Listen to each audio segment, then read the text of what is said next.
Hey everybody, I'm Bill. Thank you so much for watching this video.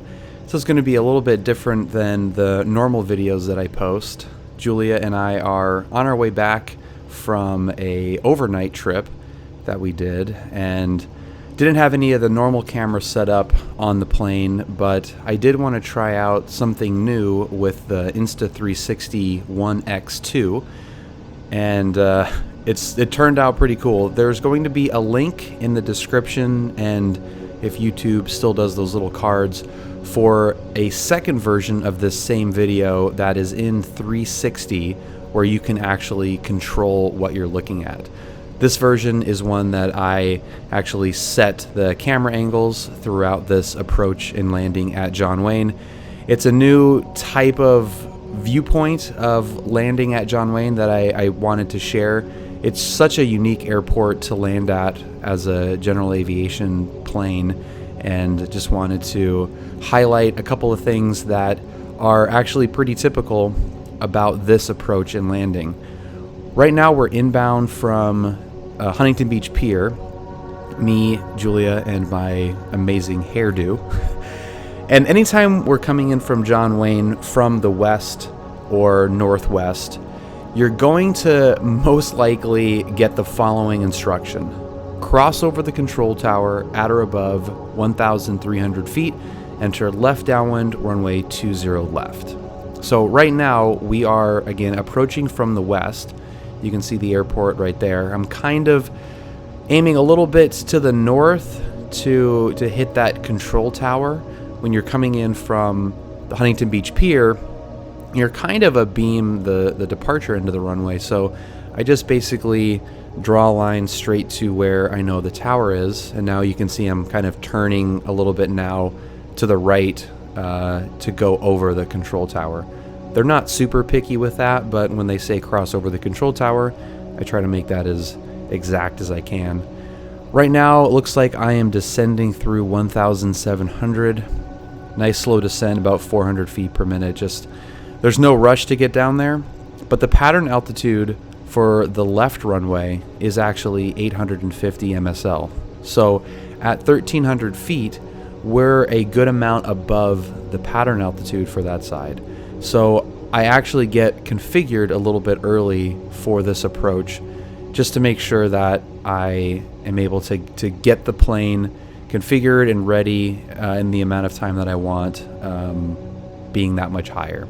So we're now coming up to 1,400 feet, and just coming up to the 55 freeway, it looks like.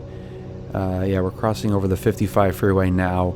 So we're just maybe a half mile from the tower, and keeping an eye out for traffic, keeping an eye out for airline traffic that might be going around as well. It's a calm day today, so low risk of that, but still whenever you're crossing over a busy airport like this, that's something that can happen.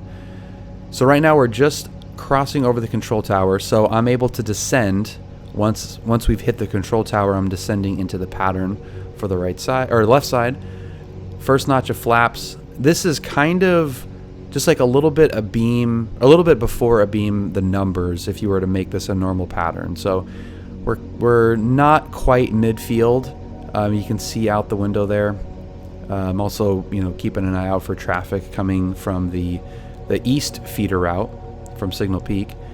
And again, because we're so much higher, like I'm 100 feet above pattern altitude right now, and we're just coming up to a beam the numbers.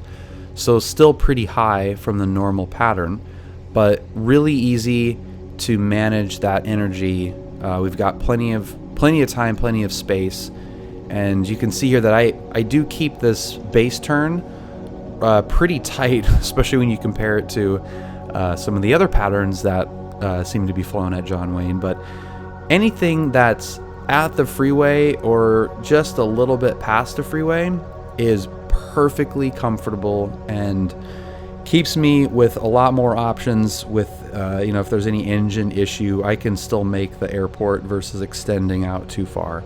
So I'm at 500 feet now, just past the freeway.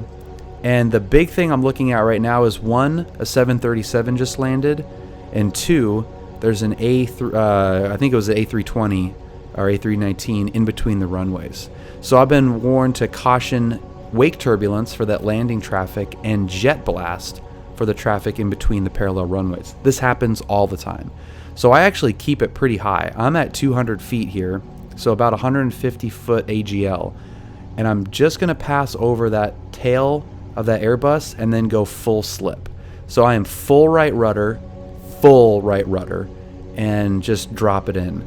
It's a short runway, but when you've landed so many times in a particular plane, I know exactly how much runway I need to comfortably land with that wake turbulence and jet blast profile, because you have to come in a lot higher and a lot steeper than you normally would. So you have to make sure that you're able to manage the energy enough to get down and stopped in time. And I was able to do that here and was clearly very proud of that landing. We just had 2 very firm commercial landings today and the day before at John Wayne and Oakland. So I was excited to not contribute to that. But that's pretty much a typical approach and landing into John Wayne. Hope you guys enjoyed. Subscribe and like if you enjoyed it. See you next time.